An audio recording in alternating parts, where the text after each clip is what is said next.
Това е Патрик, розовата морска звезда и най-добър приятел на Спонж Боб. Всички знаем, че той е най-глупият човек в Бикини Ботъм, но какво ако ви кажа, че той всъщност е гений? Това е теорията за скритата гениалност на морската звезда Патрик.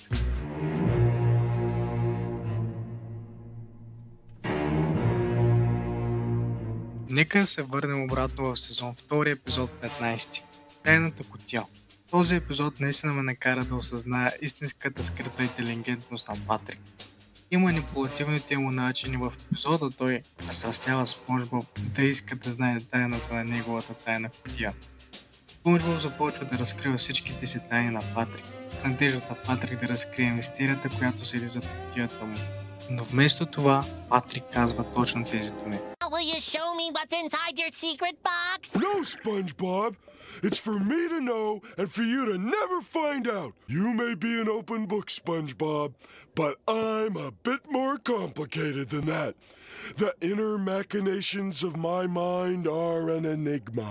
Как толкова глупав човек като Патрик морската звезда може да използва толкова умни думи? Разбира се, ако не е глупав. По-късно в същия епизод през разсеяния Спонж Боб не може да заспи и решава просто да нахуя в дома на Патрик. Но в крайна сметка Патрик го хваща и му позволява да отвори и да види какво се крие в тайната кутия. Спонж Боб разбира, че през цялото време нещо, което се е крило в кутията е било едно малко парче въже. След като Спонж Боб се тръгва, може да видим истинската зла страна на Патрик и какво наистина се крие вътре в кутията.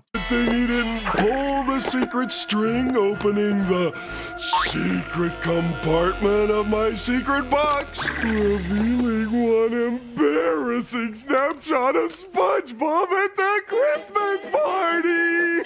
Това не е единствения път, когато повиждаме това. Например, в сезон 11, епизод 35 библиотечни карти има сцени, които показват как Патрик е неграмотен и не може да чете.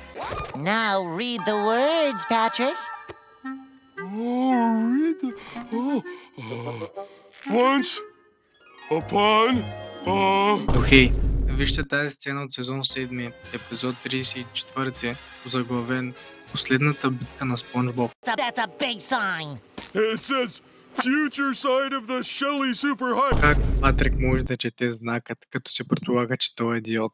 В един момент всичко ми стана ясно.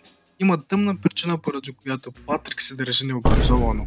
И аз ще ви разкрия най-дяволската измама в целият Бикини Ботъм.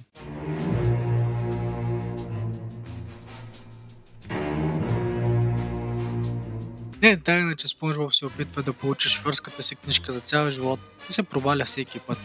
Вижте този епизод от сезон 4, епизод 77, където Патрик взима своята книжка, а Спонж Боб не. Hi, Bobby. Hi, Daddy.